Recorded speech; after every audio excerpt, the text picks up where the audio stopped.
Assalamualaikum warahmatullahi wabarakatuh. Salam sejahtera bagi kita semua. Shalom, Om Swastiastu, Namo Buddhaya, dan salam kebajikan.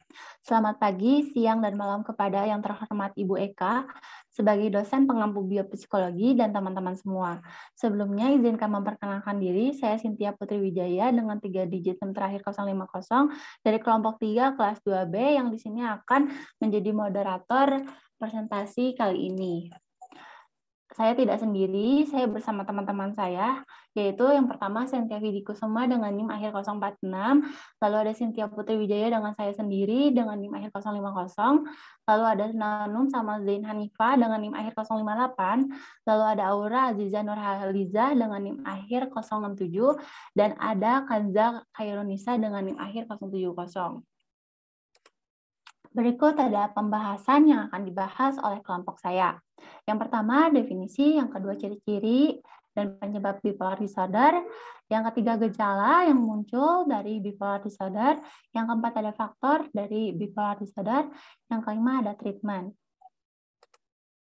Baik, tanpa berlama-lama, materi tentang definisi apa itu gangguan psikiatri dan apa itu bipolar disorder akan dijelaskan oleh saya sendiri, yaitu yang pertama, definisi dari gangguan psikiatri merupakan gangguan fungsi psikologis yang cukup berat hingga membutuhkan penanganan seorang psikiater atau psikolog klinis. Gangguan psikiatri pada dasarnya tidak memiliki perbedaan secara fundamental dengan gangguan neuropsikologis, karena tetap melibatkan adanya gangguan di otak meskipun lebih banyak dipengaruhi oleh pengalaman-pengalaman psikologis, misalnya stres. Lalu selanjutnya, apa itu bipolar disorder? Bipolar disorder adalah sebuah penyakit gangguan emosi atau perasaan. Bipolar sendiri itu memiliki arti bi yang artinya dua, dan polar artinya kutub, dan juga disorder yang artinya tidak teratur atau kacau. Orang dengan bipolar atau ODD adalah orang yang mengalami gangguan perasaan dengan dua kutub yang berbeda, yaitu disebut mania dan juga depresi. Mania di mana penderita mengalami fase senang yang berlebihan dan juga memiliki keinginan beraktivitas yang sangat tinggi dan cenderung tidak memiliki hasrat untuk tidur. Lalu depresi adalah suatu fase yang berkebalikan dengan fase mania, yaitu di fase ini penderita memiliki rasa sedih yang sangat ekstrim sehingga tidak memiliki antusias dalam berkegiatan dan lebih cenderung sering mengantuk atau tidur. Lalu selanjutnya ada jenis dari bipolar disorder. Yang pertama, melibatkan suatu atau lebih perubahan suasana hati selanjutnya setidaknya 1 minggu, terkadang menyebabkan mania berat, bahkan halusinasi atau delusi. Yang kedua ada gangguan bipolar 2, menjadi lebih ringan dengan melibatkan episode hipomania yang lebih ringan yang berlangsung selama 4 hari. Yang ketiga, gangguan afektif bipolar campuran. Pasien mungkin mengalami campuran perubahan suasana hati yang tertekan dan gembira. Yang keempat ada rapid cycle. Rapid cycle adalah jenis bipolar yang memiliki 4 atau lebih dari episode perubahan mood dan berlangsung dalam episode 12 bulan. Masing-masing episode harus berlangsung beberapa hari untuk bisa disebut tipe bipolar rapid cycle.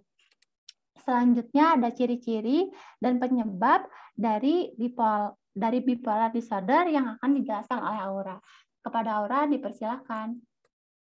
Terima kasih moderator. Di sini saya akan memaparkan ciri-ciri dan penyebab bipolar disorder. Pada fase mania, penderita bipolar biasanya menunjukkan perilaku yang ekstrim dan tak terkendali. Dalam beberapa kasus, penderitanya menunjukkan sikap tidak bisa diam, merasakan kegembiraan yang meluap-luap, tidak bisa tidur, bertingkah sembrono. Misalnya belanja gila-gilaan, mengemudi ugal-ugalan, atau mabuk minuman keras, serta mengalami psikosis, yaitu tidak bisa membedakan mana yang nyata, mana yang hanya ada dalam pikirannya. Sedangkan pada fase depresi, penderitanya akan menunjukkan kesedihan atau keputusan yang tidak wajar. Ciri-ciri bipolar dalam episode depresi, penderitanya menunjukkan sikap menarik diri dari lingkungan dan orang terdekat. Bicara sangat lambat, kadang seperti orang yang sedang melantur, terobsesi terhadap kematian, ingin bunuh diri atau percobaan bunuh diri. Perubahan pola makan secara drastis, entah nafsu makan hilang. Terus-terusan merasa dirinya bersalah, tidak berguna, atau tidak layak. Boleh di next.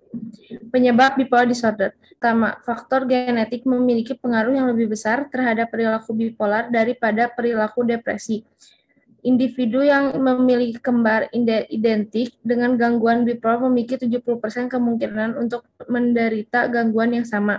Sementara kembar fraternal memiliki kemungkinan 10% untuk menderita gangguan yang sama. Peneliti masih terus berusaha untuk mengidentifikasi struktur genetik bawaan yang mempengaruhi gangguan bipolar. Terus ada faktor kedua, proses biologis lainnya juga menjadi faktor pendorong munculnya gangguan bipolar. Gangguan bipolar diasosiasikan dengan perbedaan aktivitas otak. Terjadi penurunan aktivitas metabolisme selama periode depresi dan peningkatan aktivitas metabolisme selama periode manik. Belum diketahui secara pasti apa yang menyebabkan gangguan bipolar, namun kondisi ini diduga terkait dengan faktor genetik, zat kimia di otak, dan gangguan fungsi saraf di otak. Selain itu, ada beberapa faktor lain yang bisa meningkatkan risiko seseorang mengalami gangguan bipolar, yaitu yang pertama, ada stres berat akibat kehilangan orang yang dicintai, terus ada pengalaman traumatis seperti kekerasan fisik atau kekerasan seksual. Yang ketiga, ada kecanduan minuman alkohol dan penyalahgunaan nafsa seperti kokain. Terus selanjutnya ada penyakit tertentu yang berlangsung lama atau tidak kunjung sembuh. Ada gangguan tidur, masalah dalam pekerjaan atau keuangan. Yang terakhir ada riwayat gangguan bipolar dalam keluarga. Sekian dari saya kembalikan pada moderator. Baik, terima kasih Aura atas pemaparan materinya. Selanjutnya ada materi tentang gejala dari bipolar, yaitu akan dijelaskan oleh Kanza. Kepada Kanza, kami persilakan. Baik, terima kasih kepada moderator. Di sini saya akan membahas tentang gejala bipolar disorder. Jadi bipolar memiliki dua fase, yaitu episode mania, yaitu fase di mana seseorang merasa senang dan berenergi. Mereka bisa saja merasa keren dan berharga, punya banyak ide, tidak butuh tidur, juga melakukan tindakan-tindakan yang beresiko. Next. Yang kedua ada episode depresi, yaitu fase di mana seseorang merasa sedih dan kelelahan. Yaitu mereka merasa hampa, merasa bersalah, tidak berguna, sulit berkonsentrasi, tidak ingin melakukan apapun, punya keinginan atau mencoba bunuh diri. Next. Nah, bipolar memiliki beberapa tipe, yaitu bipolar tipe 1, mengalami perubahan mood yang sangat kontras dengan fase mania yang berlangsung setidaknya 1 minggu, dan fase depresi yang berlangsung setidaknya 2 minggu. Bipolar tipe 2 mengalami perubahan mood yang mirip dengan tipe 1, namun dengan fase hipomania yang menggantikan fase mania. Fase hipomania ini berlangsung setidaknya 4 hari. Orang yang mengalami bipolar tipe 2 telah mengalami 1 atau lebih episode depresi, dan 1 atau lebih episode hipomania, tetapi tidak ada episode mania. Lalu tipe siklotimia bersifat seperti sebuah siklus dengan fase hipomania dan fase depresi yang walaupun tidak seintens tipe 1 maupun tipe 2 berlangsung jauh lebih lama, yaitu hingga 2 tahun. Orang yang mengalami bipolar tipe siklotimia telah mengalami periode gejala depresi dan gejala hipomanik, tetapi bukan merupakan karakteristik episode depresi atau hipomanik. Baik, saya kembalikan kepada moderator. Baik, kepada Kanza, saya ucapkan terima kasih atas pemaparan materinya. Lalu selanjutnya, materi tentang faktor resiko terhadap bipolar disorder akan dijelaskan oleh Cynthia. Pada Cynthia, saya persilakan. Baik, terima kasih moderator. Di sini saya akan menjelaskan tentang faktor resiko dari bipolar disorder. Kondisi ini menyebabkan pasang surut pada suasana hati, tingkah laku, energi, atau aktivitas. Manic high dan depressive low memberi nama kondisi itu. Pada saat ini belum ada obatnya. Orang dengan gangguan ini dapat berkembang dengan pengobatan dan perawatan yang tepat. Juga tidak ada penyebab tunggal gangguan bipolar, tetapi ada faktor risiko tertentu. Usia rata-rata onset untuk gangguan bipolar adalah umur 25 tahun. Menurut National Institute of Mental Health, pria dan wanita tampaknya sama-sama terpengaruh. Gejala biasanya terjadi pada remaja yang lebih tua atau dewasa muda. Mungkin saja kondisi tersebut berkembang pada usia yang lebih tua. Next. Apa faktor resiko yang mungkin untuk gangguan bipolar? Para ilmuwan percaya bahwa berbagai faktor resiko bekerja sama untuk memicu penyakit. Lebih banyak penelitian perlu dilakukan untuk mengetahui faktor resiko dan penyebab tertentu. Yang pertama ada faktor genetika.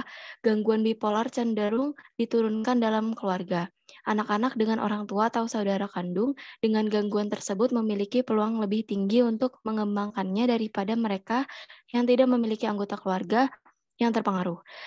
Kembar identik tidak memiliki resiko yang sama untuk mengembangkan penyakit tersebut. Kemudian, gen dan lingkungan bekerja sama dalam perkembangan gangguan bipolar. Next. Yang kedua adalah lingkungan hidup. Kadang-kadang peristiwa stres atau perubahan besar dalam hidup memicu gangguan bipolar seseorang. Contoh pemicu yang mungkin termasuk permulaan masa dapat menyebabkan episode manik atau depresi pada orang dengan gangguan bipolar. Penyalahgunaan narkoba dapat memicu gangguan bipolar.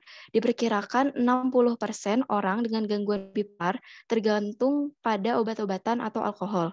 Orang dengan depresi musiman atau gangguan kecemasan juga beresiko mengalami gangguan bipolar. Yang ketiga ada struktur otak. Pencitraan resonansi magnetik fungsional atau bisa disebut fMRI dan teknologi emosi positron atau PET adalah dua jenis pemindaian yang dapat menghasilkan gambar otak. Temuan tertentu pada pemindaian otak mungkin terkait dengan gangguan bipolar. Diperlukan lebih banyak penelitian untuk melihat bagaimana temuan ini secara khusus berdampak pada gangguan bipolar dan apa artinya ini untuk pengobatan dan diagnosis. Terima kasih kepada Cynthia atas pemaparan materinya. Lalu selanjutnya materi tentang treatment pengobatan bagi penderita bipolar disorder akan dijelaskan oleh Nanung. Nanung dipersilahkan. Baik, terima kasih kepada moderator. Di sini saya akan menjelaskan tentang treatment. Yang pertama itu ada obat-obatan. Dokter bisa meresepkan obat-obatan untuk menangani gangguan bipolar. Jenis obat yang dapat diresepkan oleh dokter antara lain, yaitu yang pertama obat penyeimbang suasana hati seperti litium, lamotrigin, dan carbamazepin. Yang kedua antikonvulsan seperti asam valproat. Yang ketiga antipsikotik seperti ariprazol, olanzapin, quetiapin, dan risperidon. Yang terakhir yaitu antidepresan seperti fluoxetine, escitalopram, dan sertraline. Selanjutnya ada psikoterapi. Ada beberapa jenis psikoterapi yang dapat dilakukan untuk menangani gangguan bipolar, yaitu yang pertama interpersonal and social rhythm therapy. Terapi ini bertujuan mengatur pola aktivitas pasien sehari-hari, seperti waktu untuk tidur, bangun, dan makan. Ritme aktivitas yang konsisten diyakini bisa mengendalikan gejala gangguan bipolar. Yang kedua yaitu cognitive behavioral therapy. CBT atau terapi perilaku kognitif bertujuan untuk membantu pasien dalam mengidentifikasi dan mengatasi perilaku atau kondisi yang dapat memicu timbulnya gejala gangguan bipolar. Lalu yang terakhir ada psikoedukasi. Dokter akan memberikan tahu pasien hal-hal terkait kondisi yang dideritanya. Dengan begitu, pasien dapat mengidentifikasi penyebab munculnya gejala dan mencegahnya, sambil tetap menjalani pengobatan. Lalu selanjutnya ada elektrokonvulsif terapi. ECT adalah prosedur simulasi otak yang dapat membantu pengidap bipolar yang mengalami gejala cukup parah. ECT umumnya diberikan bersama obat anestesi dan ini aman dilakukan. Lalu selanjutnya ada transcranial magnetic simulation. TMS sebenarnya pengobatan baru untuk stimulasi otak dengan menggunakan gelombang magnetik. Penelitian menunjukkan bahwa TMS bermanfaat bagi banyak orang dengan berbagai subtipe depresi, tetapi perannya dalam pengobatan gangguan bipolar masih perlu diteliti lebih lanjut. Baik, sekian dari saya kembalikan kepada moderator. Baik, terima kasih kepada Salma. Baik, sekian dari saya dan kelompok saya. Terima kasih atas perhatian Anda. Semuanya mohon maaf apabila ada kesalahan kata. Wassalamualaikum warahmatullahi wabarakatuh.